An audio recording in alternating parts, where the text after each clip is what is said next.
Hoje nós estamos chegando ao 8º mandamento da nossa série sobre os 10 mandamentos.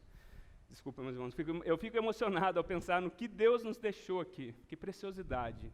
Onde nós estaríamos, no que nós creríamos, num mundo de tantas verdades que não são verdades, de verdades que são relativas. Nós temos a palavra de Deus que fala, ela é verdade, construa a sua vida sobre ela. E você, no tempo difícil, a sua casa não vai cair, porque a palavra vai te manter, o Senhor da palavra vai te manter. Então, com isso em mente, eu te convido a abrir a sua Bíblia comigo em Êxodo, capítulo 20, versículo 15.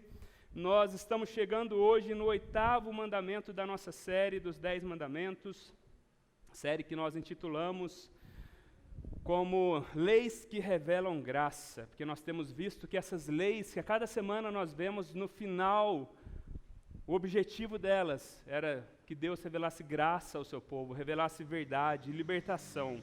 E eu te convido a ficar de pé para que a gente leia 2 palavras, mas é a palavra de Deus, em reverência a gente vai se colocar de pé. Êxodo capítulo 20, versículo 15. Diz assim: não furtarás. Vamos ler juntos? Não furtarás. Vamos orar. Senhor, é um trecho da Tua palavra que está exposta diante de nós, Pai.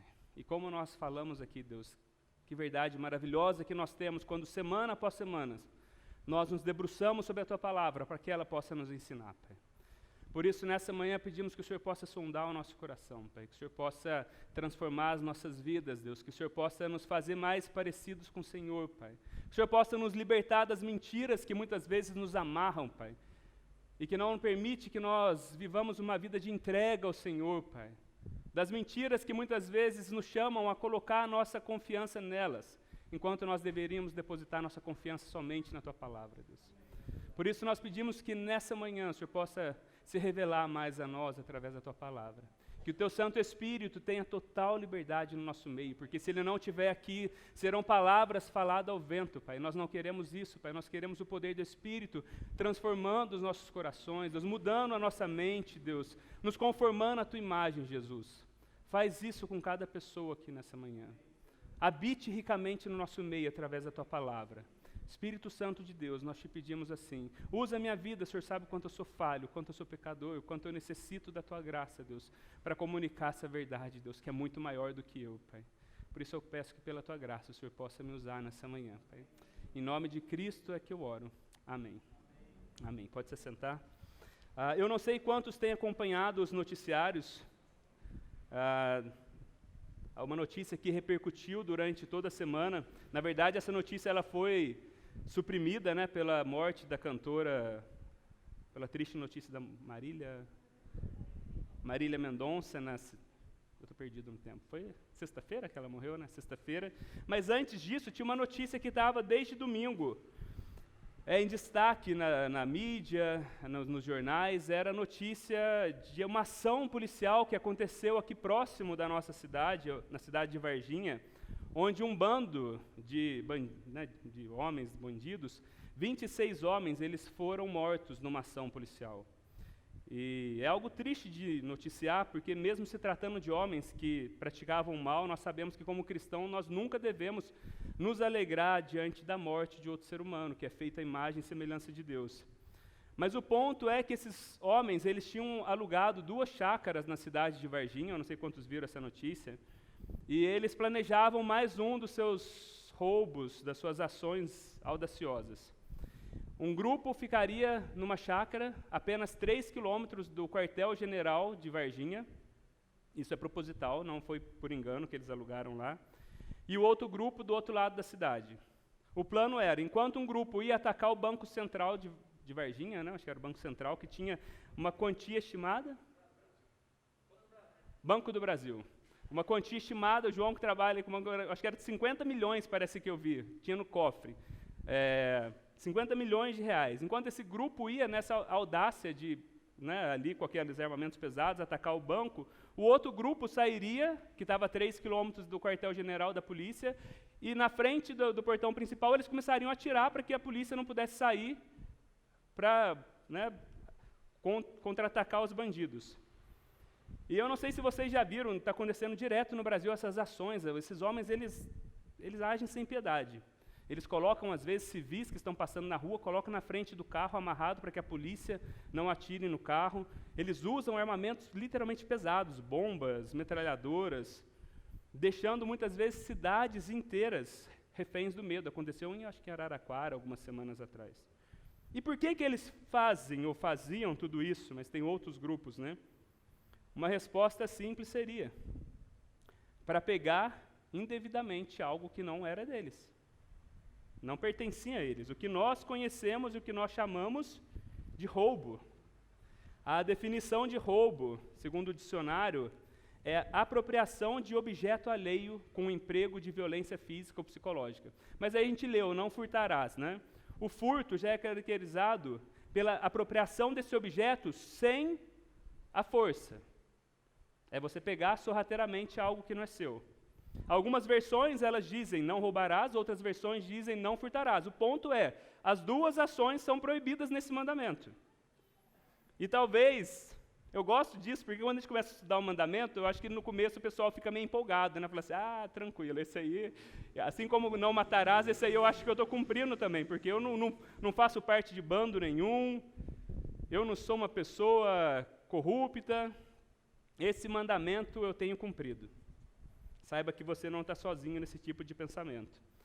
Teve uma pesquisa que foi feita nos Estados Unidos pelo grupo Barna, é um instituto cristão que faz pesquisas relacionadas à palavra de Deus, e essa pesquisa revelou que 86% dos adultos afirmavam cumprir completamente a exigência de não roubar que foi feita por Deus nesse mandamento. Ou seja, praticamente 9 em 10 pessoas falaram assim, eu nunca quebrei esse mandamento. Só uma pessoa que tinha quebrado. E realmente, talvez se nós nos compararmos com esse bando ou com os políticos do nosso país, nós podemos bater no peito e falar assim, não, desse aí agora a minha ficha está limpa. Será mesmo? Um exercício simples aqui. É uma brincadeira, mas um exercício simples. Olha para o telão, acho que tem uma imagem que eu coloquei. O que vocês estão vendo ali? Uma caneta Bic, né? Quem nunca chegou em casa e falou assim, cara, da onde que essa caneta veio parar? Ou abriu assim, a gaveta e você falou assim, nossa, mas eu não tinha comprado esse tanto de caneta, né? E o melhor é o que está escrito ali, né? Não furtarás. Quem usa caneta Bic no escritório aí pode colocar, né? Não furtarás, Êxodo 20:15. Eu estava vendo essa imagem, eu me lembrei de quando a gente começou a igreja, né? No treinamento da igreja, a gente o João Mauro lembra, 1000 canetas para a igreja para a gente usar no treinamento. E não era o culto aqui ainda, era no local antigo. E nós, então, dávamos a caneta no culto e falava, pessoal, gente, vamos devolver no final. Eram 50 pessoas, 40 por reunião, porque essas canetas são da igreja, para usar, ou você pega uma e guarda. E aí a gente usou 5 meses e veio para cá. Quando a gente veio para cá, o pessoal falou assim, Mateus, preciso comprar mais caneta. Eu falei, o quê? 1000 canetas acabaram em quê? Em 4, 5 meses, com um grupo de 40 pessoas. Comecei a fazer a conta. Eu falei, não é possível. Não é possível. Até que um dia, a Alessandra vai lembrar, a gente estava em casa arrumando as gavetas lá da entrada de casa. Gente, não me envergonho de dizer isso, eu acho que eu tinha umas 40 canetas do Redentor em casa. Eu fui contando, falei, gente, como diz minha filha, você é pastor, papai, fazendo isso. Eu havia roubado ali umas 40 canetas da igreja. Não só eu, a Alessandra também deve ter roubado metade. Essa culpa eu não vou tomar sozinho, não. Vamos fazer a caneta do Redentor escrito, não roubarás do outro lado, Êxodo 20:15. Mas, brincadeiras à parte, qual que é a relevância desse mandamento, quando nós lemos Deus falando diante de todos esses mandamentos, não roubarás? Primeiro, a gente tem que olhar para Israel, para quem que Deus estava falando. Você se lembra que esse povo, a qual Deus está falando ali no Monte Sinai, havia ficado numa nação, né, estrangeira por 430 anos. E boa parte desse tempo, o povo viveu como o quê? Escravos. E apesar da escravidão ter formas diferentes ao longo dos tempos, das nações, dos impérios, um escravo é um escravo. Ele não tem acesso a muitas coisas, ele tem poucos recursos financeiros, tudo que ele constrói vai para o outro, não vai para ele. E talvez nós não temos essa informação, mas seja bem provável que dentro desse contexto de escravidão e de opressão ali dentro do Egito, a prática de furtar algo pelos israelitas tinha se tornado algo comum. Eu sou escravo, eu trabalho, eu não recebo muito, então eu vou começar a roubar aqui desse povo. Eu estou na casa aqui de uma pessoa rica, vou levar alguma coisa comigo. E Deus, ao dizer para esse povo, não roubem, Deus estava lembrando o seu povo, que agora eles eram povo de Deus, a sua condição e a sua identidade. Agora eles eram livres. Eles não eram mais escravos sobre o senhorio de Faraó. Agora eles eram propriedade exclusiva de Deus. Eles eram tesouro pessoal de Deus.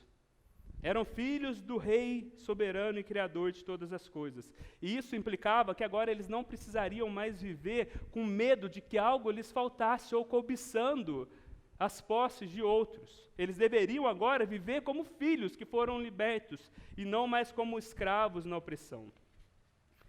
E por que esse mandamento continua relevante a nós no Brasil em 2021? Preciso falar por que continua relevante? Não furtarás no Brasil em 2021? Algumas semanas atrás, nós olhamos para o 6º mandamento, não matarás, e eu apresentei aqui uma triste realidade.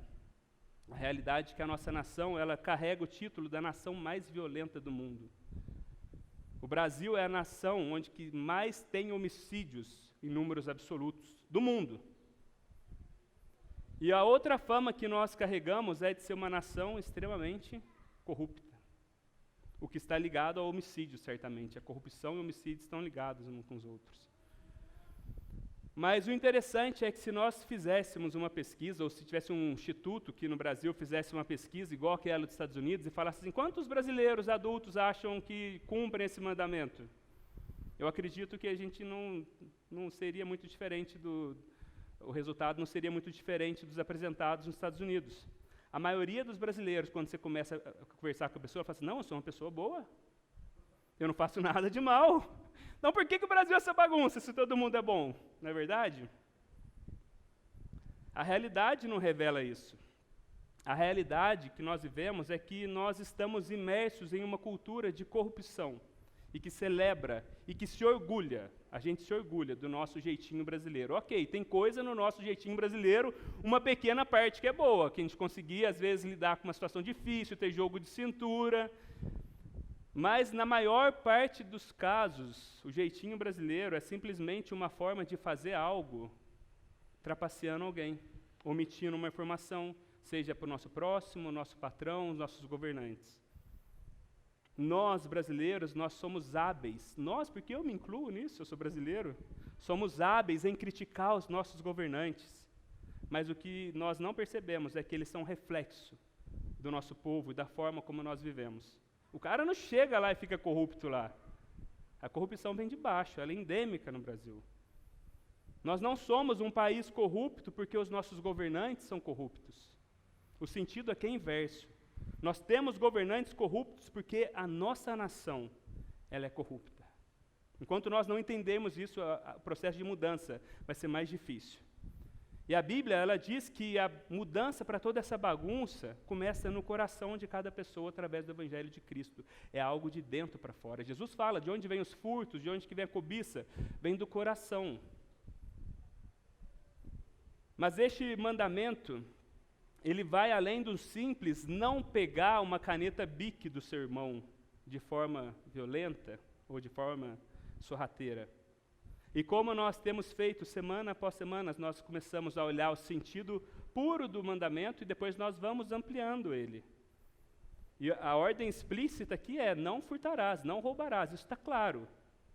Mas cada mandamento, ele carrega implicações mais profundas e a gente precisa fazer o trabalho de cavar, de escavadores, de falar o que tem ali mais por debaixo dessa lei, qual que era o espírito da lei, por que Deus estava dando esse mandamento ao povo. Então nós vamos começar vendo o que o mandamento realmente proíbe.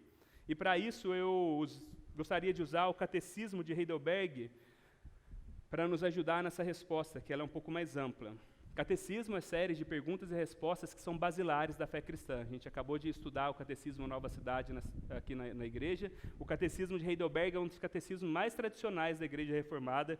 E quando ele entra na parte dos 10 mandamentos, na pergunta 110, a pergunta é: o que Deus proíbe no 8º mandamento? O que Deus proíbe nesse 8º mandamento? Acho que a gente tem a resposta aqui. A resposta é: ele proíbe não apenas o roubo ou furto, sujeito por lei à punição. Deus não proíbe somente isso.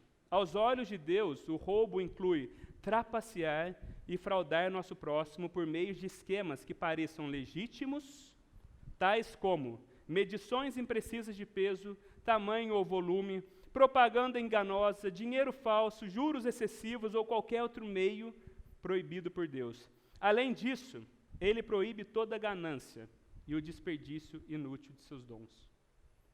Talvez agora eu pergunto novamente: alguém aqui acha que é um observador fiel desse mandamento? Eu tenho certeza de que eu e você, nós violamos esse mandamento. Sem dúvida nenhuma. E se você tem alguma dúvida, a gente vai começar a ser um pouco mais específico aqui nesse momento. Muitos de nós roubamos do governo quando nós pagamos menos impostos ou fazemos declarações falsas no imposto de renda. Nós omitimos informações no imposto de renda, todo mundo faz, é normal, não é? Nós declaramos valores abaixo do real no imposto de renda para a gente não ter que pagar uma tributação máxima. E a gente justifica falando que o governo brasileiro é corrupto, que mal tem. O governo tem muito dinheiro, 5 mil, 10 mil, que diferença que vai fazer? Nós racionalizamos e justificamos nossas pequenas falcatruas assim. Outra forma, muitos de nós roubamos dos negócios em que trabalhamos. Eu estava vendo aqui que um grande hotel relatou que em seu primeiro ano de negócio, preste atenção nisso, ele teve que substituir 38 mil colheres, 3.500 cafeteiras e 100 bíblias. 100 bíblias, beleza, roubar a Bíblia pode, é um bom motivo, né? Os funcionários provavelmente haviam pego esses materiais. Muitos roubam também ao fazer uso do material de escritório para o uso pessoal. Eu estava conversando com o Rodrigo essa semana, Rodrigo aqui, e ele disse que ele trabalhou numa fábrica que tinha uma impressora, aquela impressora que a fábrica paga, né, para o pessoal usar para o trabalho, e que muita gente imprimia seus estudos pessoais, livros, né, cardápio, depois já usava a plastificadora, já fazia o serviço completo ali na empresa.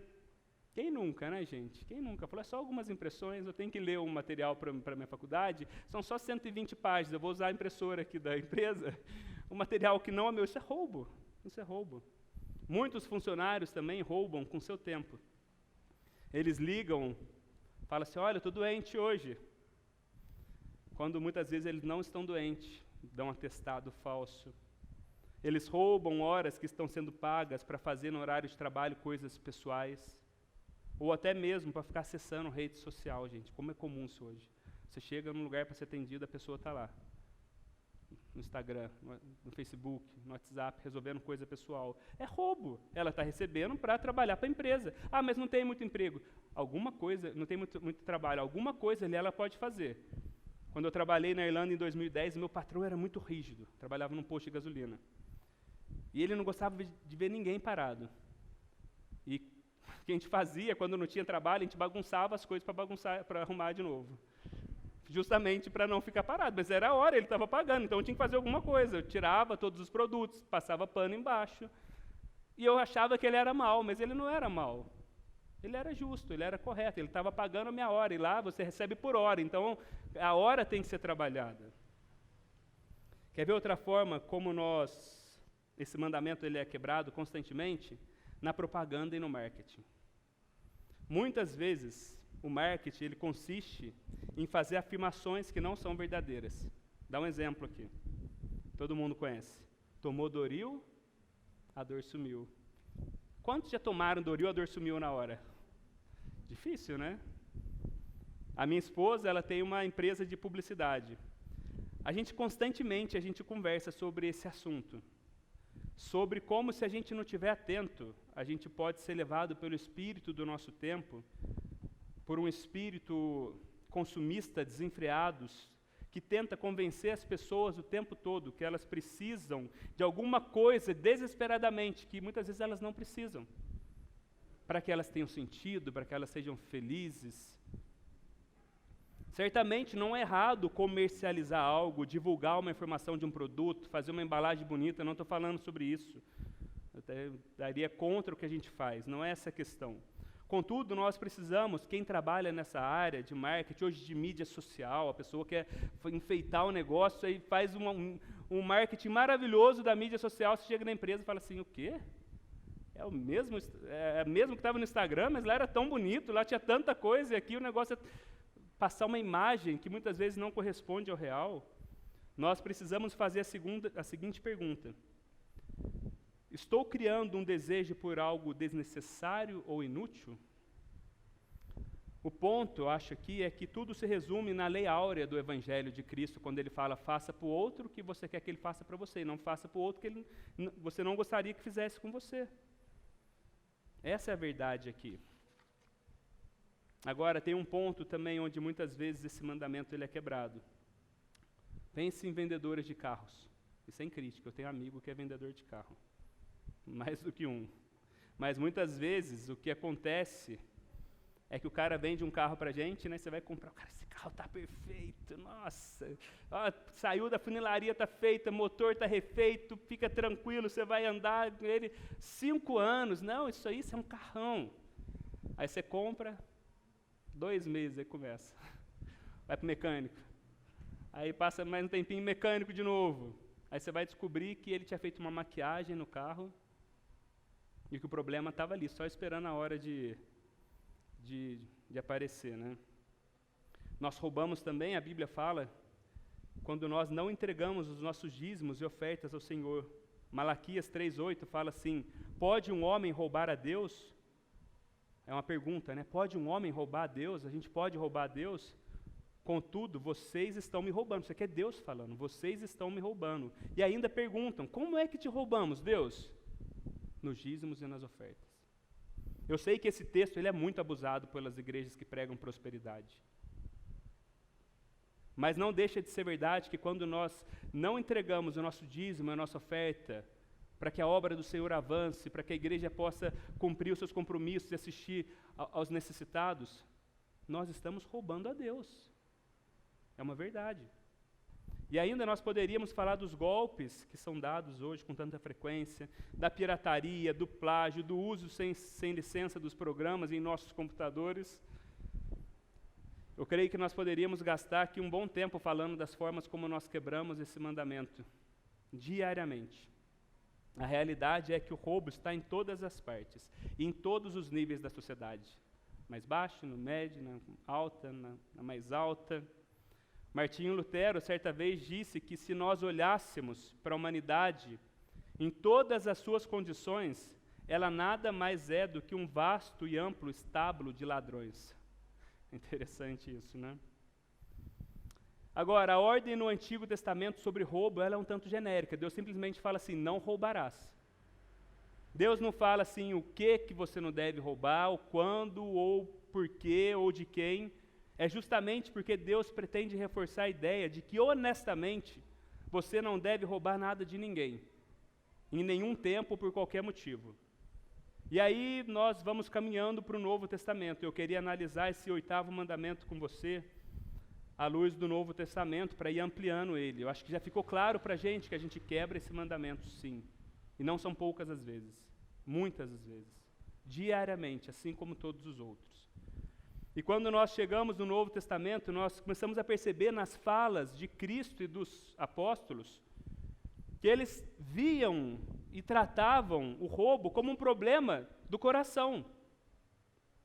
Se você está roubando, Jesus fala, o problema está no seu coração. Roubar é um problema do coração que está frequentemente ligado à maneira como você vê o dinheiro. Roubar é algo que acontece quando o dinheiro se torna Deus na sua e na minha vida. E os nossos esforços por ter uma vida de acúmulo de bens por acumular o máximo que a gente pode, eles se justificam através dos nossos pequenos roubos. Mas se eu declarar essa propriedade que eu vendi por 200 mil, eu vou perder 10 mil. Então eu vou fazer 100, eu perco 5. Amor ao dinheiro. O problema é no coração, mais profundo. O que nós chamamos, ou o que a Bíblia chama de ganância. Paulo, ele diz que o amor ao dinheiro é a raiz de todos os males. Preste atenção, o problema não é o dinheiro. O problema é o amor ao dinheiro. É por isso que Jesus disse certa vez aos seus discípulos o seguinte: aonde que está o seu coração, o seu tesouro, ali está também o seu coração. Ou seja, o que você considera valioso, ali o seu coração vai estar. Se o seu ídolo é por poder, se tem idolatria de poder, de controle, de conforto, eu só quero uma vida confortável, de conveniência, você muitas vezes vai acreditar que o dinheiro vai te levar lá. E facilmente você pode roubar de uma dessas formas para alcançar essas coisas. Justifica. Então nós vemos que o problema aqui é mais profundo. E assim como Jesus ele fez uma releitura sobre o adultério, lembra como nós vimos algumas semanas atrás, quando Jesus falou assim, olha, vocês ouviram, quando Jesus está no Sermão do Monte, não adulterarás, mas que Jesus fala, se você olha para uma mulher com uma intenção impura, você já adulterou. E aí Jesus também faz uma releitura do assassinato no Sermão do Monte, lembra? Não assassinarás, mas se você no seu coração, você se ira com seu irmão, chama de tolo, Jesus fala, você já matou seu irmão, porque é um problema do coração. Nesse mandamento aqui não é diferente, meus irmãos. Na sua carta à igreja em Éfeso, Paulo, ele traz um novo olhar sobre esse mandamento, uma nova perspectiva sobre como nós podemos observá-lo. Veja o que ele diz, o texto está aqui, Efésios 4, 28. Ele fala assim, aquele que furtava, não furte mais, antes trabalhe, fazendo com as mãos o que é bom, para que tenha que repartir com o que tiver necessidade. Mais uma vez, aquele que furtava, Paulo está falando, não furte mais. Antes, trabalhe fazendo com as mãos o que é bom para que tenha que repartir com o que tiver necessidade. Existe um movimento aqui, vai acontecer um movimento, uma progressão. Perceba que primeiro Paulo dá uma ordem clara aos cristãos de Éfeso. Aquele que furtava, não furte mais. É um imperativo, é um mandamento. Não furte mais.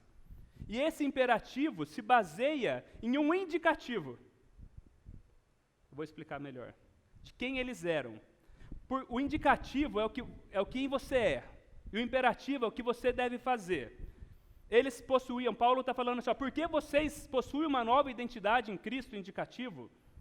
Porque vocês são filhos de Deus, vocês são um tesouro pessoal de Cristo, assim como Israel era. Agora, por causa desse indicativo de quem vocês são, vocês podem cumprir esse mandamento.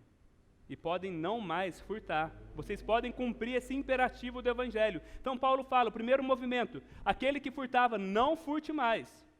Porque vocês têm uma nova identidade, assim como o povo que foi resgatado do Egito. Mas Paulo não para aí. Não é somente não roubar. E aqui nós entramos no segundo componente, que é o componente do suor. Paulo diz que eles deveriam trabalhar fazendo com as mãos o que é bom. É interessante que a primeira regra bíblica contra o furto aparece lá em Gênesis 3,19, quando Deus declara, no suor do teu rosto comerás teu pão. A resposta do catecismo que nós lemos diz assim, o desperdício inútil de seus dons também é uma quebra de mandamento. Ou seja, se você tem um dom, se você tem um talento, uma habilidade, e você não está usando ela para produzir algo, para abençoar outras vidas e para levantar sustento para você, você está quebrando esse mandamento.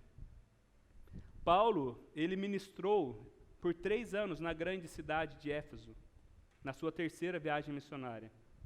E 2 desses anos ele passou dando aula na escola de Tirano, isso está lá em Atos 19, 9 e 10. E ele dava aula para os seus pupilos, para os seus alunos durante o dia, passava tempo com eles, e para que ele não fosse pesado para a igreja, sabe o que ele fazia?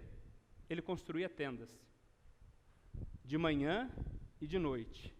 Ele passava o dia ensinando a palavra de Deus, discipulando, e para que ele não fosse pesado para a igreja, antes dele ir para a escola ensinar, e quando eu terminava o dia, ele ia construir tenda para que ele pudesse vender e ter dinheiro para se sustentar.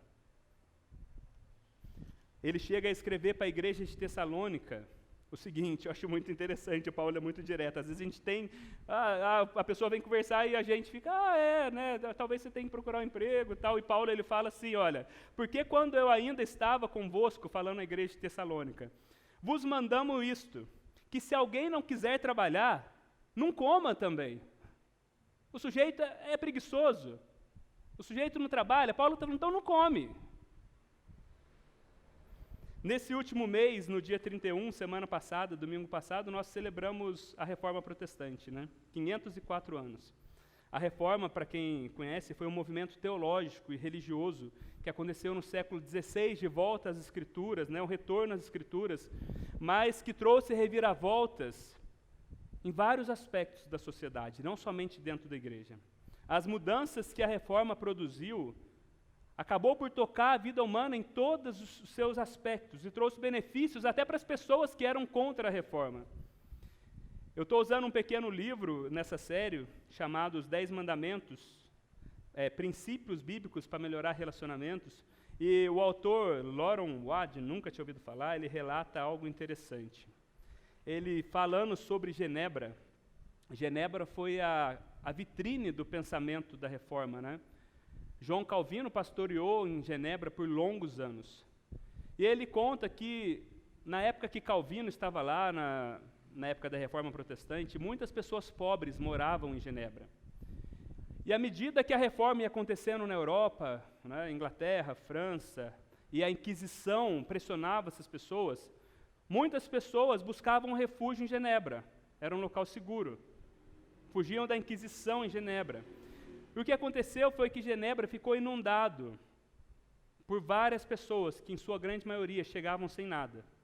Ali havia muitos enfermos, idosos e pessoas solitárias. Mas esse escritor, ele diz que a cidade cuidou dessas pessoas. Os líderes civis de Genebra, eles dividiram a cidade em seções, e os diáconos da igreja, eles eram responsáveis por cuidar das necessidades dos pobres. Além desse auxílio direto, as pessoas podiam receber empréstimos isentos de juros e educação fundamental, gratuita, para os seus filhos, que nós temos hoje, mas na época não tinha, era impensável isso. A pobreza não era condenada, mas a ociosidade era. Calvino enfatizava o valor do trabalho, considerando o trabalho árduo uma virtude e a preguiça uma ofensa pública. Calvino gostava de citar, esse autor fala, o Salmo 128, 2, que fala do trabalho das tuas mãos comerás. Feliz será e tudo te irá bem. E o que aconteceu é que com essa ética cristã produzida pela reforma ali em Genebra, os governantes trabalhando junto com a igreja, isso produziu resultados rápidos e valiosos. Dentro de poucos anos, Genebra passou a cidade mais próspera da Europa. Era a cidade mais limpa e provavelmente a mais saudável. É de surpreender que nesse ambiente pouco se ouvisse falar, não é de se surpreender que nesse ambiente pouco se ouvisse falar de roubos ou de crimes violentos. Então perceba o movimento que acontece aqui. Primeiro, Paulo fala, aquele que furtava, não furte mais. Vocês têm uma nova identidade. Vocês são filhos de Deus, vocês não são escravos. Agora, entra um componente, o suor. Trabalhe para que você tenha com que se sustentar. Mas não para aqui. Porque uma pessoa que não é religiosa, ela pode falar assim, eu trabalho. Eu trabalho duro e honestamente. E uma pessoa, às vezes os religiosos fazem isso, mas também os não religiosos, eles também podem, ao fazer isso, começar a julgar o que não faz. Eu sou muito melhor que aquela pessoa, porque eu faço. Muitas vezes é o que acontece. Mas aqui acontece um movimento mais amplo, que é o movimento do Evangelho. Não faça mais, trabalhe e, por último, seja uma pessoa generosa. Leia o texto novamente comigo. Aquele que furtava, não furte mais. Antes trabalhe, fazendo com as mãos o que é bom, para que tenha que repartir com o que tiver necessidade. Você vê o porquê que tem que trabalhar arduamente? O terceiro componente, o segundo foi o componente suor, o terceiro é o componente do amor. Paulo nos ensina que nós deveremos trabalhar duro com nossas mãos. Não é somente para que a gente tenha nosso sustento, mas que a gente tenha com que repartir com os necessitados. Ou seja, o seu trabalho não é somente para a sua satisfação pessoal. O meu trabalho não deve ser somente para o meu enriquecimento. Não é somente acumular uma poupança gorda e adquirir bens. Nós podemos adquirir bens, sim, não tem nada de errado nisso. Nós podemos adquirir riquezas. Mas uma das razões pelas quais a Bíblia fala que Deus nos dá riqueza é para que nós possamos compartilhar com aqueles que passam necessidade. A começar dos nossos irmãos na fé, mas também com outras pessoas. Ou seja, se Deus tem te abençoado, e se você tem uma certa condição, começa a perguntar para Deus, Deus, como eu posso abençoar outras pessoas? Começa a vislumbrar como você pode ajudar outras pessoas, instituições, ser uma pessoa generosa. Eu gostaria de compartilhar aqui, caminhando para o final, a história de um homem que me impactou muito. A gente leu essa história no treinamento para presbíteros algumas semanas atrás, e casa certinho o que nós estamos falando aqui. É o testemunho de John Wesley, um grande homem de Deus que viveu na Inglaterra no século XVIII, em um tempo de muita miséria. E conta-se que certo dia, John Wesley tinha acabado de comprar alguns quadros para colocar na sua casa, uns quadros bonitos para ornamentar a sua casa, e era inverno na Inglaterra. O inverno na Inglaterra é muito pior do que o nosso. E uma de suas camareiras, de suas empregadas, ela entrou no seu quarto e ela estava somente com um chale fino, é chale que fala, né? Um chale fino para proteger-se do frio. E aí ele colocou a mão no bolso para tirar algum dinheiro para dar para aquela mulher. Mas ele descobriu que pouco havia sobrado, ele não tinha dinheiro suficiente para dar para ela comprar um casaco. Foi então, nesse momento, que ele foi acometido por um sentimento de que o Senhor não estava satisfeito com a maneira que ele estava gastando o seu dinheiro. E ele perguntou, na verdade ele se perguntou, como irá o meu Senhor dizer, muito bom, servo bom e fiel?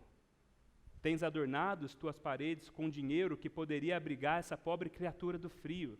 Ó justiça, ó misericórdia, não são esses quadros o sangue dessa servente? Como resultado desse acontecimento, em 1731, John Wesley começou a fazer algo muito interessante. Ele começou a limitar os seus gastos, a fim de ter mais dinheiro para dar para os pobres. Ele anotou que naquele ano ele tinha recebido um total de 30 libras esterlinas. E que ele precisava de 28 libras esterlinas para sobreviver. Então ele tinha 2 libras esterlinas para doar. Isso era um bom dinheiro na época, a gente não é R$2 nosso não. Tá? No ano seguinte, os seus ganhos dobraram, mas ele ainda vivia com as 28 libras esterlinas, e ele doou os 32. No terceiro ano, a sua receita saltou para 90 libras, mas ele ainda continuou a viver com os 28 libras. E ele pôde doar, então, 62 libras aos pobres. Wesley ensinou que os cristãos não deveriam somente dizimar, mas distribuir todo o ganho extra, uma vez que a sua família e que as suas contas estivessem pagos. Ele cria que, com o aumento de ganhos, o cristão não deveria começar a igualar os seus gastos, que geralmente a gente faz, né? A gente ganha 2.000, a gente gasta 1.900. A gente ganha 4.000, a gente começa a gastar 3.900. Quando não é pior, né? A gente ganha 10.000, a gente começa a gastar 9.000. A gente vai subindo o nosso teto. Ele cria que os cristãos não deveriam fazer assim. Wesley começou essa prática quando ele estava em Oxford e a manteve pelo resto de sua vida. Mesmo quando o seu ganho multiplicou-se em milhares de libras, ele viveu com simplicidade e rapidamente doou todo o restante. Conta-se que houve um ano em que os seus salários subiram com pouco mais de 1.400 libras, e ele doou quase tudo, menos as 30 libras que ele precisava. Tinha medo de amontoar tesouro na terra, por isso seu dinheiro era enviado para obras de caridade assim que ele recebia. Ele disse que nunca teve mais do que 100 libras na sua mão de uma só vez. Quando John Wesley morreu em 1791, o único dinheiro mencionado em seu testamento era um punhado de moedas que estavam nas suas gavetas e nos seus bolsos. Ele não tinha mais nada. A maior parte de suas 30.000 libras que ele ganhou durante a vida havia sido doado. Teve um pastor que pesquisou sobre o que seria essa renda de John Wesley hoje, e estima-se que a sua renda anual seria algo de $160.000. No entanto, ele vivia com apenas gastando $20.000 e doava os $140.000 restantes por ano para pessoas que necessitavam. Aí talvez você esteja pensando, né, você não conhece a minha realidade. Minha casa não sobra muita coisa. Eu sei que cada um tem a sua realidade. Eu sei que nós vivemos num país, especialmente nesse tempo, eu não estou fora dessa realidade, de inflações terríveis, onde muitas vezes a gente está tentando fechar a conta. Mas o ponto é, nós precisamos desse princípio de generosidade de John Wesley. Porque muitas vezes quem norteia a forma como nós gastamos nosso dinheiro são os gurus financeiros do mercado, ou os influenciadores que estão querendo vender milhares de coisas para a gente que a gente não precisa. Você tem uma televisão de 40, não, mas eu quero uma 5K, que saiu aí semana passada. Tá baratinho, R$8.000. Quê? R$8.000? A quem você poderia ajudar com isso? Você precisa realmente de uma televisão de 8K, 5K, quando você tem uma de 3K, 2K? Você precisa realmente de um carro de 100 mil, quando você pode ter um carro de 40 mil que te atende bem? Nós precisamos ser inspirados por homens piedosos como este, testemunho de John Wesley, de tantos outros homens que tiveram a sua vida marcada pela generosidade. Então, obedecer o 8º mandamento de forma simples é não furte. Mas quando a gente olha para o espírito da lei, ela está dizendo, seja generoso. Isso é um desafio para todos nós. Para todos nós. Afinal, o oposto de furtar é o quê? É dar. Um pastor chamado Kent Hughes, ele diz o seguinte: todas as vezes que eu dou, eu declaro que o dinheiro não me controla. Todas as vezes que eu dou, eu declaro que o dinheiro não me controla.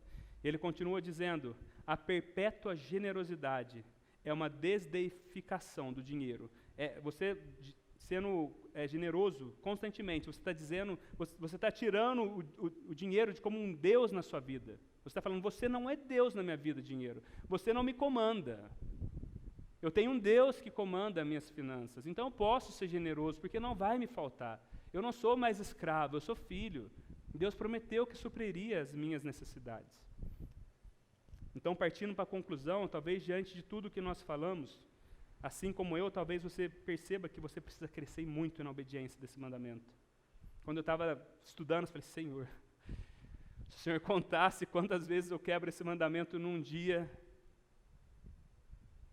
talvez seu ombro pese ao perceber que você tem roubado no trabalho, tem roubado nas declarações de imposto de renda, tem vivido uma vida longe de generosidade, de ser generoso, buscado muitas vezes de forma mesquinha acumular bens e tesouros na terra, sem ser generoso com outros. Mas eu tenho uma boa notícia aqui para você e para mim. Eu gostaria de te lembrar que Jesus, aquele que nunca quebrou esse mandamento, aquele que viveu de forma perfeita e reta, aquele que não merecia a morte, aquele que nunca furtou nada de ninguém, Jesus, ele deu seu último suspiro na cruz. Você lembra no meio de quem? 2 ladrões. 2 homens que certamente haviam violado esse mandamento. Eram bandidos, agitadores. Mas um deles se virou para Jesus e ele fala o seguinte: Jesus, nós estamos recebendo punição pelos nossos pecados. Mas Jesus, lembre-se de mim ao entrar no teu reino. E qual que é a resposta de Jesus para esse ladrão, que havia quebrado em tantas vezes esse mandamento? Em verdade eu te digo, hoje mesmo estarás comigo no paraíso. E Jesus não somente paga a nossa dívida, Ele nos dá uma herança. A herança daquele homem que foi um bandido a vida inteira, que estava morrendo por causa dos seus pecados, merecidamente. Quando ele creu em Jesus, confessou o seu pecado, ele ganhou uma herança eterna. A Bíblia fala que nós temos uma herança que é incorruptível nos céus. 1 Pedro fala que a gente deveria guardar o nosso tesouro. Jesus fala, nos céus, onde a traça não corrói. Uma herança que está guardada para todos aqueles que foram selados pelo Espírito Santo, que é incomparável, que é herança comprada pelo sangue de Cristo. E não pense você que talvez você não seja como aquele ladrão. Ao olharmos para esse mandamento, a pergunta que a gente deve fazer não é, será que eu sou um ladrão? Isso não é a pergunta certa. A pergunta que nós devemos fazer é, qual desses ladrões eu sou?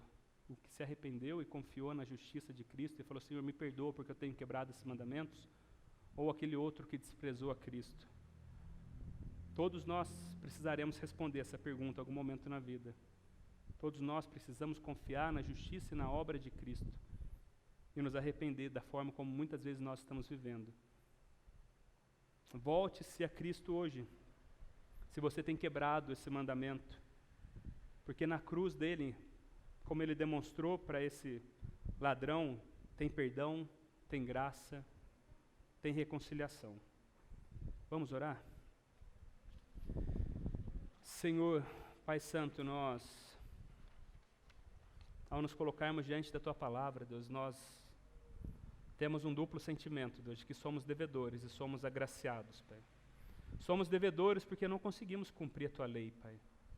Mas somos agraciados porque Cristo, ao morrer naquela cruz, pagou a nossa dívida e nos deu uma herança eterna. Por isso nós queremos pedir perdão, Pai, de tantas vezes que temos agido de forma mesquinha com o nosso dinheiro, Pai. De tantas as vezes que temos quebrado esse mandamento, seja no nosso trabalho, seja na forma como nós relacionamos com os outros, furtando coisas que nós deveríamos dar. Pedimos que o Senhor possa trazer arrependimento no nosso meio, Pai. Pedimos que o Senhor nos ajude a relacionar com o dinheiro não como Deus da nossa vida, mas com o Senhor como Deus, e o dinheiro como um bem que o Senhor nos dá. Nos ensina a ser generoso, Pai. Nos ensina, Pai, a ser graciosos, a abençoar outros. Não nos deixe quebrar esse mandamento constantemente por querer adquirir nessa terra riquezas, Pai, que nós só encontramos no Senhor. Nós pedimos assim ao Senhor, nós oramos que o Senhor possa trazer reconciliação no nosso coração de pessoas também que talvez estão caminhando longe do Senhor.